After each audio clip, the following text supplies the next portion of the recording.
Nabi SAW bersabda, ta'isas syaitan. Bukan Nabi bersabda, ada satu orang dia cakap depan Nabi. Dia cakap depan Nabi, dia kata ta'isas syaitan. Faqala Rasulullah sallallahu alaihi wasallam, la taqul dhalika fa innahu yata'azamu indahu,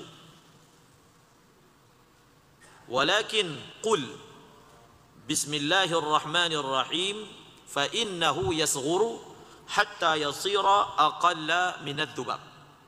Ada satu riwayat yang lain berbunyi, la taqul ta'isas syaitan fa innaka idza qulta dhalika ta'azama hatta yasira mithlal baiti wa yaqulu biquwwati sara'tuhu, walakin qul bismillah fa innaka idza qulta dhalika tasaghara hatta yasira mithla adh-dhubab.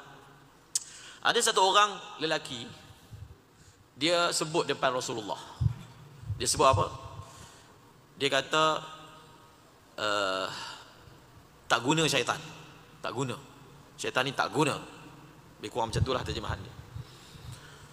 Lalu Rasulullah sallallahu alaihi wasallam telah bersabda, jangan sebut macam tu. Jangan sebut macam tu.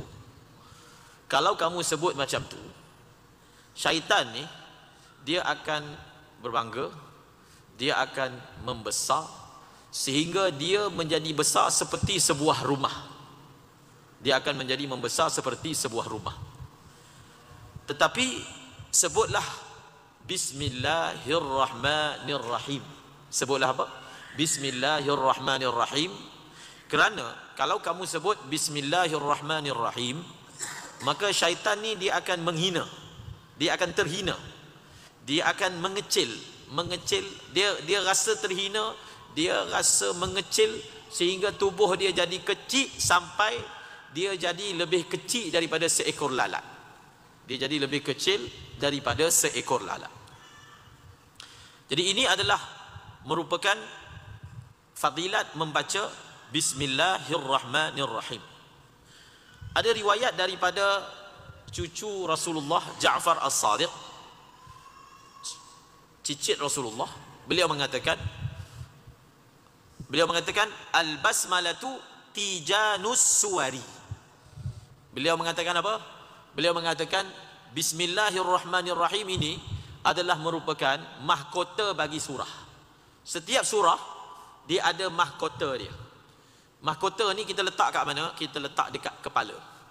Jadi dekat kepala setiap surah ni ada mahkota dia.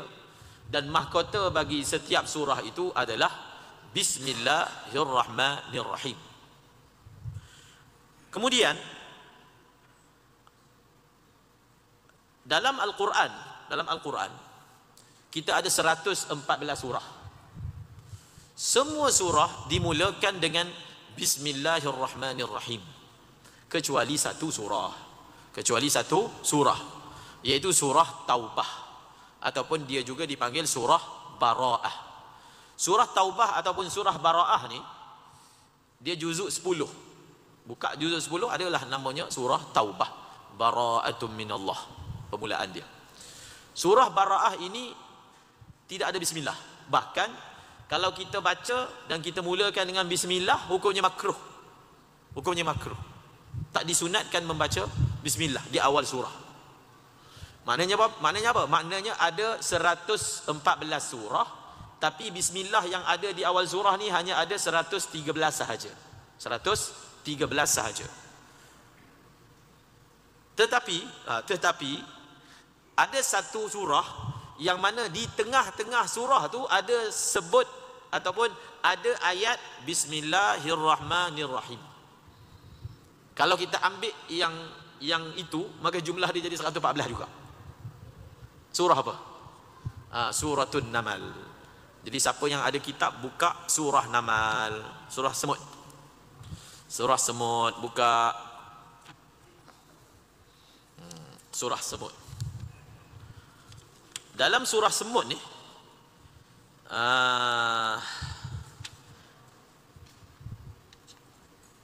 Ini dia. Ayat ke-30 dalam kitab ni, muka surat 779. Buka 779. 779. Kalau kita nak sorot cerita ni panjang lah, tapi bacalah. Terjemahan Quran ni kita baca. Orang selalu dengar kot lagu Tanya Sama Hud-Hud. Itu lagu. Dalam Quran pun ada sebut Hud-Hud juga. Ini bukan lagu, ini Quran. Ma liyala aral hudhud. Quran kata, am kana minal ghaibin. Mana Hud-Hud ni? Nabi Sulaiman tanya, mana Hud-Hud? Dia pergi mana? Waktu orang semua berkumpul buat perbarisan, dia tak ada pula. Dia ghaib, dia tak hadir. Panjanglah kisah dia. Tapi cerita dia bawa kepada, dia mengatakan dia lalu satu negara, dia nampak orang kat negara tu sembah matahari. Raja dia perempuan yang kita semua kenali dengan nama Balqis. Jadi Hud-Hud ni bila dia pergi negara itu, dia rasa risau, dia rasa runsing. Dia kata, apalah nak jadi sembah selain daripada Allah, sembah matahari. Kalau tuan-tuan boleh baca ayat 23 itulah, kita ambil sikit sebelum kita nak baca ayat 30 tu. Baca. Ini Hud-Hud, ini Hud-Hud yang bercakap. Burung Hud-Hud ni dia bukan bercakap bahasa manusia. Nabi Sulaiman dia sebut dalam ayat Al-Quran, Allah Ta'ala rakamkan. Nabi Sulaiman kata apa? Wa ulimna mantiqat tayri. Aku diajar ilmu memahami bahasa burung. Maksud memahami bahasa burung ni bukan maksudnya burung tu cakap bahasa dia. Contohnya burung kakak tua kan, kita ajar cakap bahasa Melayu, dia cakap bahasa Melayu. Kita ajar dia tutur bahasa Arab, cakap bahasa Arab. Tak. Memang bahasa burung. Burung yang bunyi cik cik cik cik cat cat cat tu, Nabi Sulaiman faham burung tu sedang cakap apa. Ada ilmu dia, tapi kita tak tahulah. Lembu, contoh kan, bahasa lembu. Bunyi lembu tu, dia bercakap tu. Cuma kita tak, Allah tak bagi ilmu.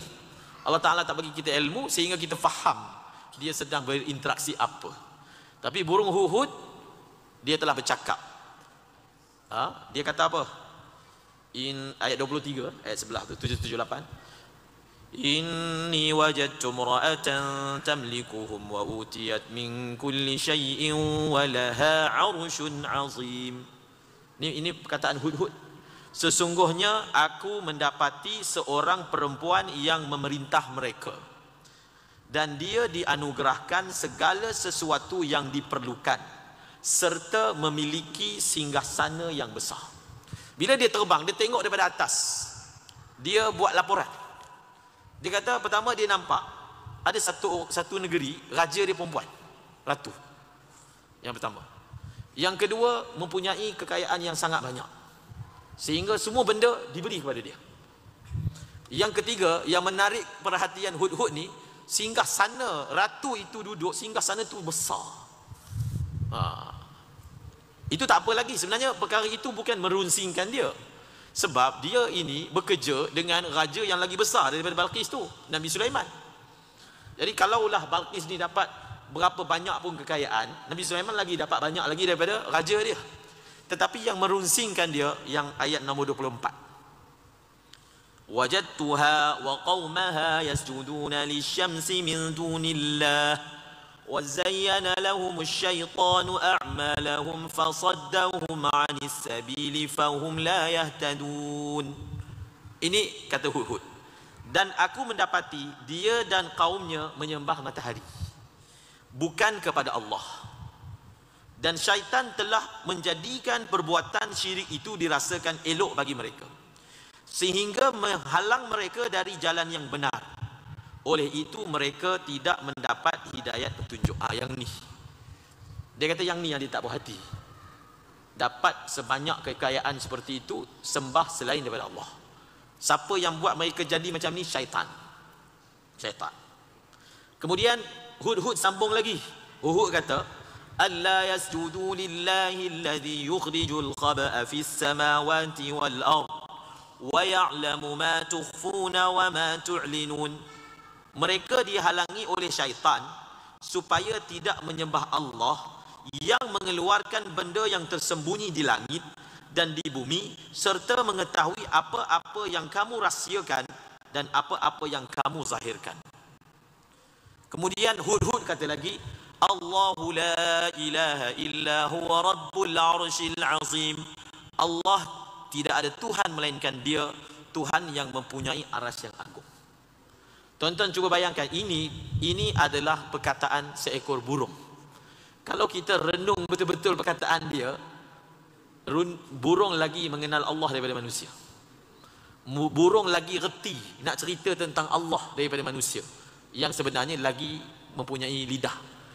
Manusia lagi petah berbicara, manusia lagi ada akal. Ini ayat ni burung yang cakap ni, tapi dalam bahasa dia lah. Dia punya ayat tu memang sangat tinggi. Dia punya fikir dia sangat tinggi.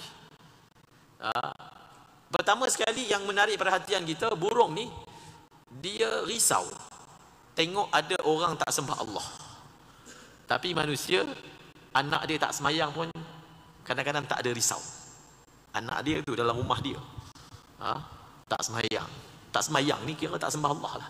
Tapi bukanlah kita kata dia kafir. Burung, maksudnya dalam bab ni burung ni lagi berakal lah. Burung tak ada akal, tapi dalam bab ini burung lagi berakal. Maknanya dia tahu ini benda tak betul ni, sembah selain daripada Allah. Ini benda tak betul ni, dapat nikmat tapi sembah matahari. Ini benda tak betul ni, diberi kerajaan yang besar tapi ini burung Hud. Kemudian dia pula cerita Allah ni siapa. Dia cerita Allah tu siapa. Dia kata Allah adalah zat yang dia keluarkan benda yang tersembunyi di langit, benda yang tersembunyi di bumi, dan Allah Ta'ala tahu apa-apa yang kamu sorok, kamu sembunyikan, apa-apa yang kamu buat secara terang-terangan, semua Allah tahu.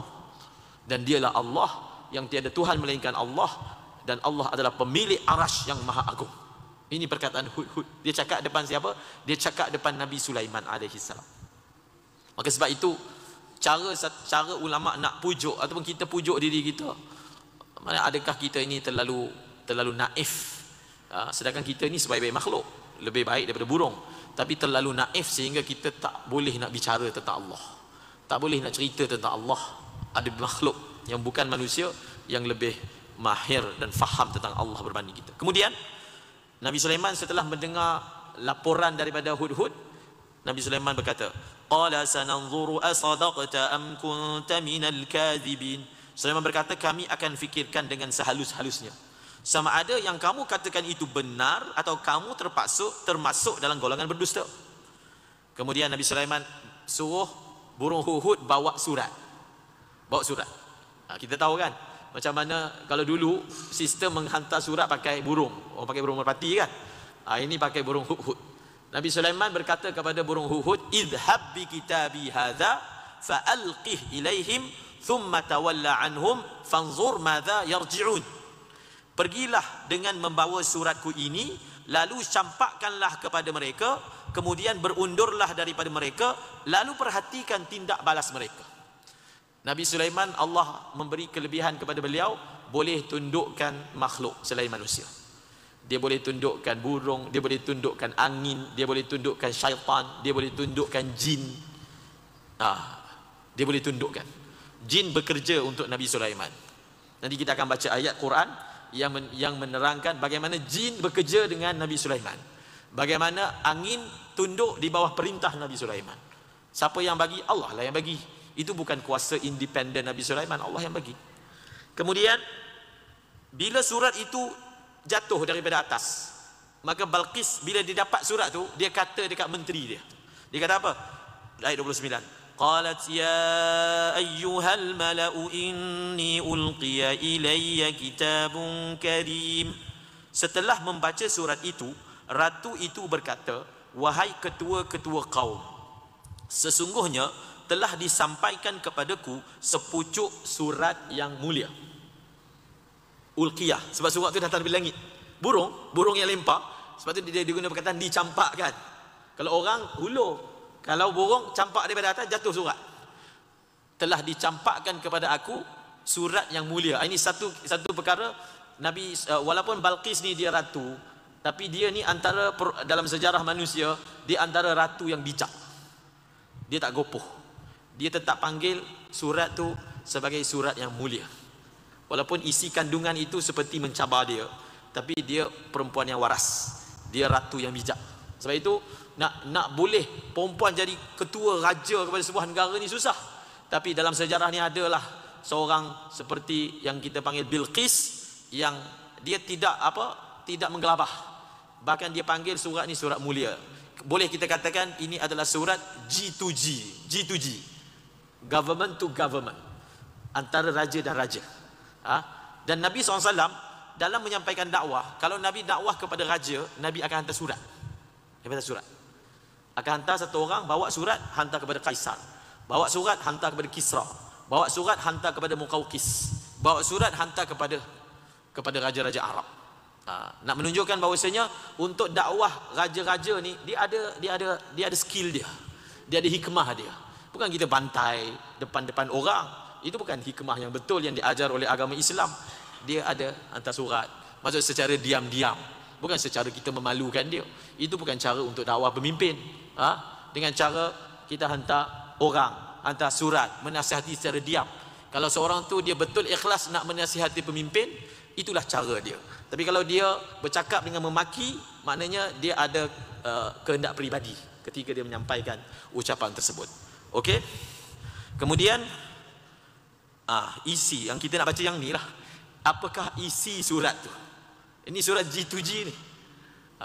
Ayat dia pendek je. Yang ni yang ada kaitan dengan bismillah tu. Innahu min Sulaiman wa innahu bismillahirrahmanirrahim. Sesungguhnya surat itu daripada Sulaiman, yang isinya, ini isi surat, dengan nama Allah yang Maha Pemurah lagi Maha Pengasih. Apa ayat surat tu? Alla ta'lu alayya wa'tuni muslimin. Janganlah kamu berlaku sombong terhadapku dan datanglah kepadaku sebagai orang yang berserah diri, beriman dan mematuhi ajaran agama Islam. So dia punya ayat dia daripada Sulaiman kepada Ratu Balqis. Bismillahirrahmanirrahim. Janganlah kamu meninggi diri, datang kepadaku, serahkan diri. Bas. Pendek. Apa yang tuan-tuan faham daripada surat yang pendek? Apa yang tuan-tuan faham daripada surat yang pendek? Yang pertama, kita kalau bercakap dengan orang cerdik, kita tak guna ayat panjang-panjang. Bahkan kalau urusan kerajaan, dia hantar nota aja. Nota. Tapi nota tu datang daripada pejabat mana kan? Walaupun nota dia tulis kat kepala surat je. Tapi datang daripada pejabat. Ini akan diberi perhatian. Itu kalau yang moden punya lah. So yang pertama, pendeknya surat ni kerana kita bercakap dengan raja. Orang yang bijak memadai ayat yang pendek saja, tak perlu panjang-panjang. Dan yang kedua, beliau pun sebagai seorang raja, so dia menulis dengan ketegasan. Jangan menyombong diri, datang ke sini menyerah diri masuk Islam. Bas. Sebenarnya dalam surat ni adalah dakwah Nabi Sulaiman kepada Balqis. Tapi ini dakwah cara raja dengan raja. Ini bukan rakyat dengan raja. Kalau rakyat nak dakwah raja, dia punya ayat dia lain pula. Ini raja dengan raja, sama level. Jangan pula kita dakwah raja, kita guna ayat macam ni juga. Jangan sombong sangat tuanku. Itu tak betul. Itu dia bertentangan dengan hikmah. Itu dia panggil apa? Tak pandai, tak reti. Jadi seni dia dalam aturan dia. Khalas. So apa yang sebenarnya, apa yang kita nak sampaikan dalam satu surah yang namanya surah Semut, ada perkataan Bismillahirrahmanirrahim. So kalau kita ambil lah ni, maka dia melengkapkan jumlah Bismillahirrahmanirrahim yang ada dalam Al-Quran adalah 114 juga. 113 di awal semua surah kecuali surah Taubah, dan Bismillahirrahmanirrahim di tengah-tengah surah, iaitu pada ayat yang ke-30 daripada surah An-Naml. Kita kembali kepada Bismillahirrahmanirrahim. Dengan nama Allah yang Maha Pemurah lagi Maha Pengasih. Cuba kita ingat, apakah surah yang pertama diturunkan di dalam Al-Quran? Ini sekolah rendah semua belajar dah ni. Apa surah pertama ataupun apa ayat pertama? Ayat pertama yang turun adalah Iqra, betul kan? Iqra, surah Alaq, juzuk 30. Cuba kita baca ayat tu. Iqra bismi rabbikal ladzi khalaq. Iqra bismi rabbikal ladzi khalaq. Dia 5 ayat. Iqra bismi rabbikal ladzi khalaq. Khalaqal insana min 'alaq.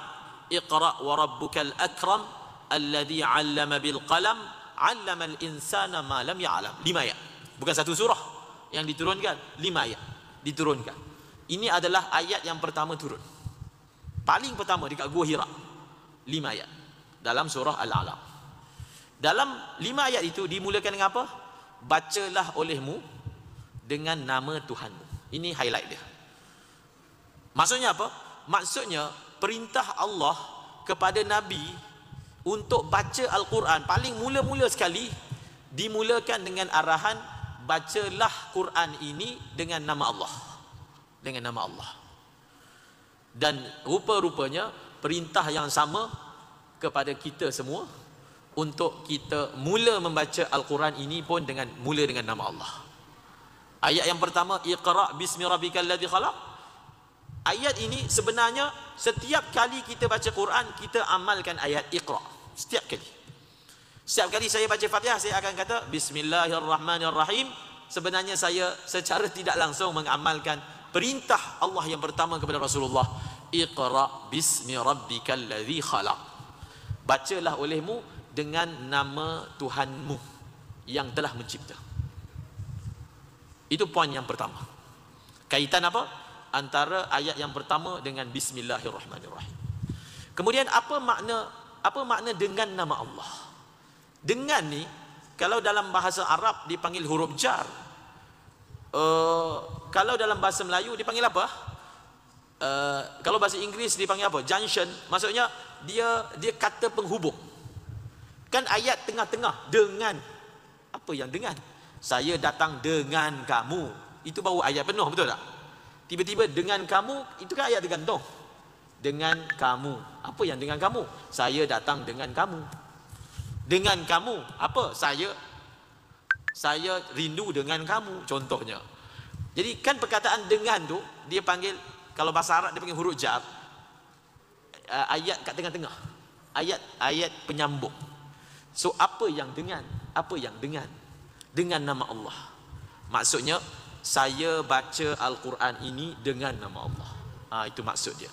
Kalau sebelum saya makan, saya kata Bismillahirrahmanirrahim, maksudnya saya kata saya makan dengan nama Allah. Kalau sebelum saya memandu, saya kata Bismillahirrahmanirrahim, maksudnya saya memandu dengan nama Allah. Sebelum saya menulis, saya baca Bismillahirrahmanirrahim, maksudnya saya menulis dengan nama Allah. Apa maksud dengan nama Allah? Apa maksud dengan nama Allah? Apa maksud kita menulis dengan nama Allah? Kita kembali kepada surah Iqra.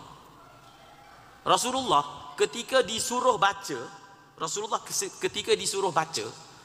malaikat Jibril tahu tak yang Rasulullah tak boleh membaca? Malaikat Jibril tahu. Allah lebih tahu. Allah yang memerintahkan malaikat Jibril untuk membaca Iqra. Menyuruh Nabi kata Iqra. Malaikat Jibril tahu, Allah lebih tahu. Jadi apa maksud arahan tu? Ada orang orientalis lah, dia petikai. Dia kata ayat Quran yang pertama sekali pun macam tak kena. Ini orientalis lah. Memang Rasulullah itu, Muhammad itu memang tak boleh membaca. Disuruh dia membaca seperti menyuruh dia buat benda yang sia-sia. Memang dia tak boleh membaca. Memang dia tidak boleh membaca. Bukan semua orang dekat Mekah tahu yang Rasulullah tidak pandai membaca. Bahkan majoriti orang Mekah tidak pandai membaca. Orang Arab ni, dia punya gelaran dia adalah bangsa ummi. Okey, tuan-tuan tengok dalam surah Jumaat. Kita buka pula surah Jumaat. Surah Jumaat ni saya nak bagi tahu, bangsa Arab ni dipanggil bangsa ummi. Ummi ni kita terjemah sebagai tidak pandai membaca, tidak pandai menulis. Cuba baca dalam surah Jumaat juzuk ke-28. Surah Jumaat juzuk ke-28. Kitab ni 1186. Ini dalil bahawasanya orang Arab dipanggil masyarakat ummi. Ini dia. Allah Ta'ala sebut dalam Al-Quran, A'udzu billahi minasyaitonir rajim. Bismillahirrahmanirrahim.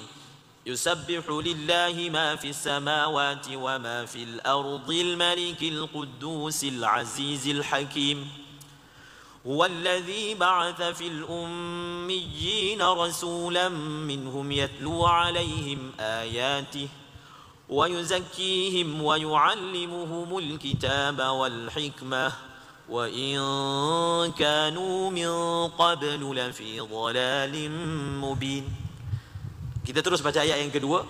Dialah yang mengutuskan dalam kalangan orang Arab yang buta huruf. Ayat Quran tu lafaz dia ummiyin. Hasan. Subhanallah walhamdulillah la ilaha illallah la haula wala quwwata illa billahil aliyyil azim. Allahu akbar Allahu akbar. Kita mengatakan bahawasanya ketika Jibril menyuruh Nabi Muhammad mengatakan Iqra, dia bercakap atas kapasiti siapa? Dia bercakap sebagai dia adalah wakil daripada Allah. Ketika Nabi bercakap, ketika Jibril suruh Nabi baca, maka Nabi kata ma ana biqari, saya tak pandai baca.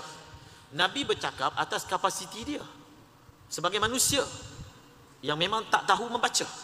Jibril memerintahkan Rasulullah atas kapasiti dia adalah wakil Allah. Maksudnya, kamu bacalah wahai Muhammad, kamu bacalah dengan bantuan daripada Allah. Kamu baca ni bukan dengan kapasiti kamu, bukan dengan kemampuan kamu, bukan dengan kudrat kamu. Kamu baca dengan kudrat Allah. Walaupun kamu tak pandai membaca, walaupun kamu tak pandai menulis, kamu akan menjadi guru kepada seluruh manusia. Allah Ta'ala nak tunjukkan kekuasaan dia. Daripada satu orang yang tak pandai membaca, daripada satu orang yang tak pandai menulis, terbenanya sekolah-sekolah, terbenanya madrasah-madrasah, universiti-universiti. Setiap perkataan dia dibahaskan, disyarahkan, diterangkan. Kerana apa? Kerana Nabi disuruh membaca, maksudnya membaca dengan bantuan daripada Allah. Allah yang bantu kamu membaca. Allah yang buat kamu boleh membaca. Allah yang membuatkan kamu daripada lidah kamu keluar ilmu-ilmu yang mana orang yang pandai membaca pun tak ada ilmu itu. Orang yang pandai membaca dan menulis pun tak ada ilmu itu. Siapa yang hebat? Orang yang pandai membaca dan menulis, lalu dia ada ilmu, dengan orang yang dia tak pandai membaca tapi tak pandai menulis. Daripada mulut dia keluar ilmu-ilmu yang dikagumi oleh orang-orang pandai. Sebab apa? Membaca dan menulis ini dia sebenarnya alat sahaja. Alat untuk ilmu. Dia bukan ilmu. Membaca dan menulis ni alat ilmu, bukan ilmu. Kalau orang tu dia reti baca, dia tak baca buku, tak pandai juga. Dia pandai membaca, tapi dia malas membaca. Dia pandai tak? Tak jadi pandai juga. Orang ni dia tak pandai membaca, tapi dia rajin mendengar. Mendengar ilmu-ilmu daripada guru-guru. Orang ini lagi pandai daripada orang yang pandai membaca tapi tidak membaca. Rasulullah ini, siapa yang ajar Rasulullah? Yang ajar Rasulullah ni Allah Ta'ala. Jadi kalau yang ajar Rasulullah ini Allah Ta'ala, tak payah ceritalah ilmu yang datang daripada Rasulullah ini adalah ilmu yang bagaimana. Sebab itu kita mudah saja nak menjawab kalau orang mengkritik Rasulullah tidak membaca, tidak pandai membaca, tidak pandai menulis. Tak pandai membaca, tak pandai menulis, itu bukan poin dia. Ada orang yang pandai membaca, pandai menulis tetapi bodoh juga. Betul tak? Sebab dia tak belajar. Pandai membaca, pandai menulis tapi tak belajar. Ada orang dia tak pandai membaca, tak pandai menulis, dia diajar, dia belajar. Daripada apa? Mendengar. Orang buta tak pandai membaca, tak pandai menulis. Berapa banyak orang buta yang lagi pandai daripada orang celik? Menunjukkan apa? Membaca dan menulis itu adalah wasilah. Wasilah kepada siapa? Wasilah untuk orang yang macam kita jadi pandai. Orang yang macam Nabi, dia tak perlu pandai membaca dan pandai menulis untuk jadi pandai. Kerana apa? Dia diajar direct daripada Allah. Setengah orang dia cuba nak nafikan bahawasanya sifat Nabi itu tak pandai membaca. Dia kata ini aib. Maka dia pulun juga nak katakan Nabi pandai membaca. Sebab dia rasa kalau kita kata Nabi tak pandai membaca, tak pandai menulis, kita mengatakan Nabi itu tidak cerdik. Tak. Bahkan tidak pandai membaca, tak pandai menulis adalah merupakan mukjizat Rasulullah. Kalaulah Nabi itu pandai membaca dan pandai menulis, maka orang-orang akan tohmah. Orang-orang akan kata, Quran yang dia bawa ni, dia baca daripada kitab tu lah, lepas tu dia tulis. Dia copy paste, dia plagiat daripada kitab Yahudi, dia plagiat daripada kitab Nasrani. Tapi bila Nabi itu tidak pandai membaca dan tak pandai menulis, dia tutup mulut orang yang nak tohmah Rasulullah. Dan siapakah yang boleh ada ilmu yang sangat hebat dalam keadaan dia tak boleh membaca dan tak boleh menulis, tak lain tak bukan orang itu mesti Nabi. Sebab apa? Orang yang boleh dapat ilmu sehebat itu hanyalah orang yang ilmu dia datang direct daripada langit. Siapa ilmu yang datang direct daripada langit? Rasulullah SAW. Rasulullah SAW. Tak pandai membaca, tak pandai menulis adalah aib untuk kita. Sebab kita tak ada jalan untuk dapat ilmu melainkan dengan jalan itu. Kalau kita pun boleh dapat ilmu daripada Jibril, tak payahlah pandai baca, pandai menulis, terus Jibril bisik kat telinga aja. Tapi kita tak boleh, kena baca, kena tengok, kena tulis, kena catat, barulah kita jadi pandai. Okey? So, bismillahirrahmanirrahim ini kita kaitkan dengan Iqra bismi rabbikal ladzi khalaq. Maksudnya apa? Kamu baca Quran, baca dengan nama Allah. Bila baca dengan nama Allah ni maksudnya baca dengan bantuan daripada Allah. Ada sepotong hadis yang berbunyi, kullu amrin zibal la yubda'u fihi bi bismillahirrahmanirrahim fa aqta. Semua benda yang besar, yang penting, yang kalau dibuat tak mula dengan bismillah, Nabi kata, maka benda itu kurang berkatnya. Maknanya apa? Maknanya kita diajar baca bismillah ni bukan hanya bila nak baca Quran. Bila nak buat apa pun baca bismillah. Dia nak isyaratkan pada apa? Contohlah sebelum kita makan, sebelum angkat tangan tu makan, bismillah. Apa isyarat dia? Segi tauhid. Untuk kita setiap kali kita makan, kita ingatkan diri kita. Walaupun tangan ni tangan kita, zahirnya kita ikut suka kita lah nak angkat, nak masukkan makan dalam mulut, seolah-olahnya kita tak perlu bantuan sesiapa.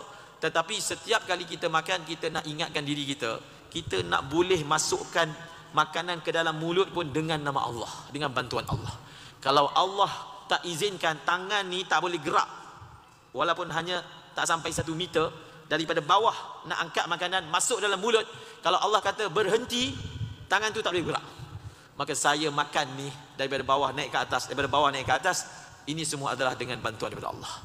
Untuk ajar manusia, daripada sekecil-kecil benda pun kamu kena kaitkan dengan Allah. Kamu kena kaitkan dengan Allah. Daripada sekecil-kecil benda yang berbentuk duniawi sehingga sebesar-besar benda yang berbentuk ibadah, semua bismillah. Saya boleh sembahyang pun dengan nama Allah. Saya boleh baca Quran pun dengan bantuan Allah. Saya boleh makan pun dengan bantuan Allah. Ada satu orang budak, dia makan sebelah Rasulullah. Dia makan daripada tengah. Tangan dia mengata-kata lah. Sekejap copek sini, sekejap copek sini. Maka Nabi pesan kepada budak ni, Nabi kata, Sammillah wa kul biyaminik wa kul mimma yalik. Ada 3 pesanan daripada Rasulullah sebagai adab makan. Ini pesanan kepada budak-budak. Orang tua sudah tentu. Ini adab makan. Mula-mula adab makan, makan baca bismillah. Yang kedua, makan sambillah, makan dengan tangan kanan. Yang ketiga, makan makanan yang paling dekat. 3, adab makan. So malam ni juga kita belajar adab makan. Pertama, makan baca bismillah. Yang kedua, makan pakai tangan kanan. Yang ketiga, makan makanan paling dekat dengan kita. Antara benda yang tak beradab dalam makan, kita capai kat tengah. Dia dalam pinggan tu, kalau kita makan dalam pinggan lah, kalau kita makan dalam talam, lagilah. Kita makan mula daripada tepi sampai habis kat tengah. Jangan makan terus kaut daripada tengah. Itu adab dia. Kalau kita makan dalam talam, apatah lagi dengan 5 orang kan, makan daripada tepi baru kat tengah tu kita tarik. Sebab apa? Bila kita makan, Nabi kata berkat ni dia turun kat tengah. Kalau kita terus ambil tengah, maka kita dah ambil awal dah berkat. Biar berkat tu turun dengan dalam masa yang lama. So 3 je pesan Rasulullah kepada budak kecil. Baca bismillah, makan dengan tangan kanan, dan makan makanan yang paling hampir. Bismillahirrahmanirrahim. Dalam bismillah ni disebut 3 nama Allah. 3. Pertama Allah, yang kedua Rahman, yang ketiga Rahim. Yang pertama Allah, yang kedua Rahman, yang ketiga Rahim. Allah ni, sebelum ni kan berbangkit isu kalimah Allah. Allah ni dia bukan terjemahan kepada God. Dia macam ni, kalau tuan-tuan nak faham, contohlah, ada satu orang lelaki, nama dia Zaid. Lelaki itu, lelaki adalah, apa dia panggil apa? Lelaki ni adalah jenis dia. Zaid itu nama dia. Kalaulah, contohlah dalam ayat, Zaid is coming, contoh dia. Kita tak terjemah, lelaki itu akan datang. Kita tak terjemah macam tu kan? Kita bila nama kan tak diterjemahkan. Nama tak diterjemahkan. Kita akan kata Zaid datang. Kalau perkataan yang datang tu adalah lelaki, kita tak terjemah Zaid. Jadi Allah ni dia bukan terjemahan Tuhan. Tuhan ni adalah jenis. Nama Tuhan tu Allah. Jadi kalau orang tu kata wahai Tuhan, dia terjemah wahai Allah, tak betul. Sebab kamu punya God, nama dia bukan Allah. God kamu, nama dia bukan Allah. Sebab Allah ni nama kan tak diterjemah. Dia punya kesalahan dia sama macam menterjemahkan perkataan lelaki dengan nama lelaki. Perkataan lelaki man, kita pergi terjemah Zaid, salah lah. Jadi itu daripada segi bahasa pun tak betul, melainkan kerana ada agenda yang tertentu untuk menterjemahkan God yang datang dalam Bible sebagai Allah. God ini terjemahan dia Tuhan. Apakah nama bagi Tuhan kamu? Jesus, contoh. Apa nama Tuhan bagi kamu? Amitabha, apa seumpama, contohlah. So Tuhan kami nama dia Allah. Jadi Allah ni adalah nama. Okey, Rahim ni dia sebenarnya sifat Allah. Rahim bukan nama Allah. Rahim ni sifat Allah. Apa lagi? Ghani, sifat Allah. Qahar, sifat Allah. Musawwir, sifat Allah. Yang apa? Yang 99, walaupun kita panggil Asmaul Husna, hakikat dia adalah sifat. Nama ni dipanggil apa? Nama khas orang tu. Kata nama khas dalam bahasa Melayu. Jadi Allah ini adalah kata nama khas bagi Tuhan orang Islam. Kata nama khas bagi Tuhan orang Islam. Sebab itu kita tak boleh namakan sesiapa pun dengan nama Allah. Sebab nama ini hanya khusus untuk siapa? Untuk siapa? Ada satu orang ulama Pakistan yang dia tulis kitab, tajuk kitab tu dalam bahasa Arab 2 jilid, Khasaisu Ismi Allah. Keistimewaan perkataan Allah. Perkataan Allah ni dia ada banyak keistimewaan, khususiat, kelebihan. Dan beliau telah senaraikan 70,000 berapa? 70,000 kelebihan perkataan Allah. Kita pun tak tahu ilmu tu datang dari mana. Ada kitab dalam bahasa Arab. Siapa yang karang? Maulana Musa Ruhani Al-Bazi. Pengarang kitab Barakat Makkiyah. Dia tulis kitab apa? Kelebihan, keistimewaan, keunikan perkataan Allah. Perkataan apa? Perkataan Allah. Jadi dalam bismillah ni, kalau kita ikut susunan dia, dengan nama Allah. Jadi Allah ni nama, Rahman ni sifat, Rahim pun sifat. Maksudnya dengan nama Allah yang bersifat. Kita tak boleh kata dengan nama Ar-Rahman yang bersifat Allah. Tak, Allah ni bukan sifat, Allah ni nama. Dengan nama Allah yang bersifat Rahman, yang bersifat Rahim. Begitu.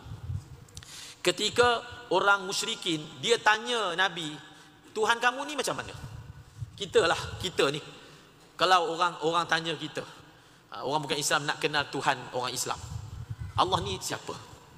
Kita nak dakwah orang kepada Allah, kita nak jawab pakai apa? Macam mana kita nak perkenalkan Allah? Macam mana? Kita perkenalkan Allah dengan antaranya dengan ayat-ayat Al-Quran yang Allah perkenalkan diri dia. Kita ni tak akan boleh kenal Allah kalau Allah tak perkenalkan diri dia. Kita tak boleh kenal. Sebab apa? Sebab Allah ghaib, kita tak nampak.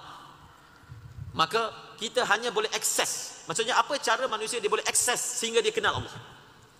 Apa laluan dia boleh akses?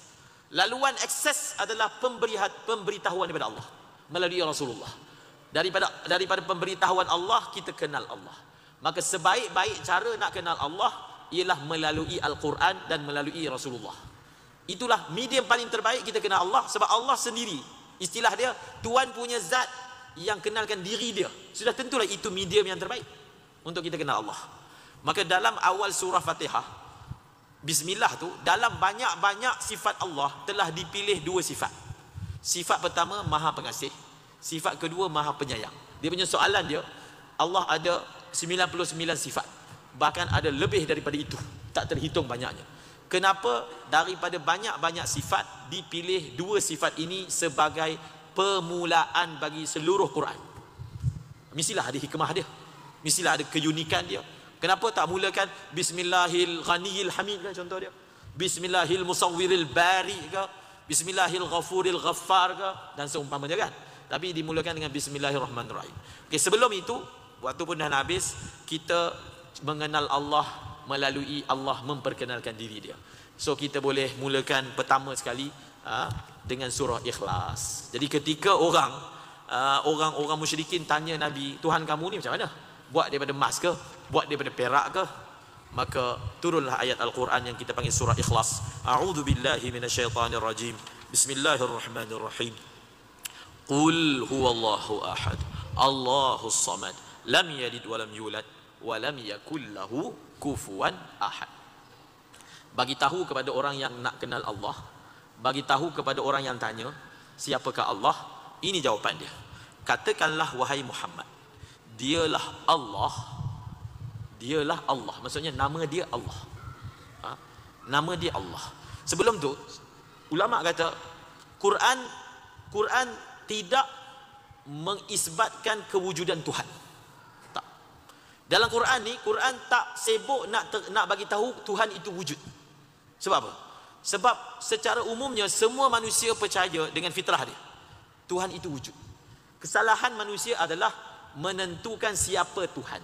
Contohlah orang yang sembah matahari. Maksudnya apa? Maksudnya dia bersetuju Tuhan itu ada, cuma dia salah. Orang yang sembah orang yang sembah pokok ke, sembah apa ke, secara umumnya dia setuju Tuhan tu ada. Tapi dia punya salah dia apa? Tuhan itu siapa? Sebab itu Nabi tak datang nak bagi tahu Tuhan tu ada, tak. Nabi datang nak bagi tahu Tuhan itu namanya Allah. Dan Tuhan itu satu saja, bukan banyak. Orang yang mengatakan Tuhan ada 300, maknanya dia bersetuju Tuhan tu ada lah. Cuma dia salah dua perkara. Dengan memilih Tuhan yang tak betul, kemudian dia mengatakan ada Tuhan selain daripada Allah. Jadi pertama sekali Allah memperkenalkan diri dia, nama dia Allah. Nama dia apa? Allah. Yang pertama. Kemudian Tuhan yang namanya Allah itu esa, satu, tidak ada yang kedua. Yang ketiga, Allah yang menjadi tumpuan sekalian makhluk untuk memenuhi hajat. Kemudian Tuhan yang Allah itu dia bersifat as-samad. Samad ni maksudnya apa? Tempat tumpuan semua hajat. Dia bukan macam orang musyrikin. Orang musyrikin ni dia ada banyak Tuhan. Sebab apa? Mereka punya etikad, Tuhan satu tak cukup, kita perlukan Tuhan hujan, kita perlukan Tuhan pokok, kita perlu Tuhan anak. Itu yang sampai 360 berhala sekeliling Kaabah. Dalam Quran Allah Ta'ala sebut kisah Nabi Yusuf. Nabi Yusuf dakwah banduan sama penjara dengan dia. Nabi Yusuf kata kat banduan tu mengajak berfikir. Nabi Yusuf kata, "A'arbabum mutafarriqun khairun amillahul wahidul qahar." Cuba korang fikir betul-betul. Tuhan yang banyak, adakah lebih baik daripada hanya ada satu Tuhan tapi dia kuat dan sangat kuat? Simple je. Simple je dakwah Nabi Yusuf. So kalau kita nak dakwah sahabat kita jangan, dia kalau nak dakwah ni syarat dia, kita jangan pelekeh Tuhan dia. Faham tak? Kita jangan keluarkan nada pelekeh. Walaupun Tuhan dia tak betul, tapi kita jangan maki. Tak boleh. Bukan kerana Tuhan dia mulia. Kerana kalau kita maki Tuhan dia, dia akan mendatangkan refleks. Dia akan maki balik Allah. So itu hikmah dakwah yang tak betul. Kita hanya kenalkan Allah tu siapa cukup. Mengajak berfikir. Dalam Al-Quran apa ayat dia? Wala tasubbul ladina yad'una min dunillah fayasubbullaha adwan bighairi ilm. Surah ini Quran kata jangan kamu maki Tuhan-Tuhan yang diseru oleh mereka. Kerana kalau kamu maki Tuhan mereka, mereka akan maki Allah. Ini apa masalah dia? Ini dipanggil tak pandai ilmu dakwah. Kalau kita nak dakwah bukan Islam, kita jangan maki Tuhan dia. Biar. Kita jangan sentuh. Kita hanya cerita Tuhan kita tu apa. Biar dia berfikir. Tapi kalau kita mula maki, maka dia akan menarik makian dia pula. Oh, dia kata kau maki tu, aku maki balik. Jadi orang ini dikira penyebab orang maki Allah. Sama juga Nabi kata janganlah seseorang itu memaki bapa dia. Ada hadis. Sahabat tanya, siapa ni berani maki bapa? Nabi kata bukan dia maki bapa dia. Dia maki bapa orang lain. Lalu orang tu marah, orang maki bapa dia. Ini kepala bapa kau. Kita cerita Ramli kan. Oh, kau main kepala bapa. Ni pula kepala bapa kau. Jadi orang yang maki bapa orang lain, sehingga orang lain tu maki bapa dia, Nabi kira orang ini maki bapa dia sendiri. Sebab apa? Dia menjadi penyebab orang lain maki bapa dia. Sama juga, siapa yang maki sehingga menyebabkan orang maki Allah berpunca daripada dia maki, maka dia seolah-olah menjadi penyebab orang maki Allah. Jadi kita habiskan, Allah perkenalkan diri dia, dia menjadi tempat tumpuan untuk mohon sebarang hajat, dia tidak beranak dan dia tidak diperanakkan, dan tiada sesiapa pun yang setara dengannya. Ayat ni dah cukup sebenarnya nak memperkenalkan Allah kepada manusia. Dia satu, nama dia Allah, semua hajat kita tumpu pada dia. Dia tak beranak, bukan seperti mana dakwaan sesetengah agama dia ada anak, dan dia tidak diperanakkan, dia bukan anak kepada sesiapa. Dan tidak ada sesiapa sama dengan dia. Dia tak sama dengan batu, dia tak sama dengan pokok, dia tak sama dengan gajah. Semua yang kita nampak depan kita, Allah bukan macam tu. Semua yang kita bayangkan dalam otak kita, kita nak cuba imagine Allah, Allah bukan itu. Sehingga ulama tauhid kata, kullu ma khatara bi balika fallahu bi khilafi zalika. Semua yang kau cuba imagine tentang bentuk-bentuk Allah, Allah bukan itu. Allah macam yang dia cerita dalam kitab, bukan macam yang kau imaginekan dalam otak. Kerana dialah Allah, laisa kamitslihi syai', yang tak ada siapa-siapa yang serupa dengan dia. Tidak di langit, tidak di bumi, tidak malaikat, tidak jin, tidak sesiapa. Kerana dialah Allah, dia yang mencipta dan dia bukan dicipta. Itu sahaja yang dapat disampaikan pada pertemuan kali ini. InsyaAllah kita jumpa lagi pada pada bulan hadapan. Kita ambillah peluang pengajian tafsir Al-Quran ni. Masa awal-awal daurah kita kata Quran ni adalah surat Allah kepada kita. Takkanlah kita tak nak ambil tahu. Allah, kita kan kata Quran ni kitab kita. Kita dah hidup berapa tahun? Cuba kita tanya diri kita. Quran kitab kita, baca tu memang baca. Kita tak nak tahu ke Quran ni Allah bagi tahu apa kat kita? Benda apa yang dalam Quran ni apa? Takkanlah satu orang dia tak nak tahu. Contohnya surat daripada istana ni sampai dah seminggu dah tak buka-buka. Takkan tak nak tahu ni apa benda daripada istana ni. Ini istana ni contoh lah. Tapi malangnya mungkin orang yang hidup dah 30 tahun, dia tak pernah terfikir untuk tahu belik sikit apa yang Allah nak minta saya buat, apa yang Allah Ta'ala nak minta saya faham, apa yang Allah Ta'ala nak minta saya ikut. Ini kan daripada Allah, daripada pencipta langit dan bumi. Ayat ini Allah. Kalau orang dia ambil berat tiap-tiap hari baca surat khabar, nanti kena tanya ke akhirat. Kau bagi masa tiap-tiap hari baca surat khabar, surat khabar Inggeris baca, surat khabar Melayu baca, surat khabar Melayu pula 2-3 surat khabar baca, tiba-tiba Quran tak baca. Berita dunia baca, berita sukan baca, berita hiburan baca, berita daripada langit tak nak baca. Menjawab ke akhirat nanti.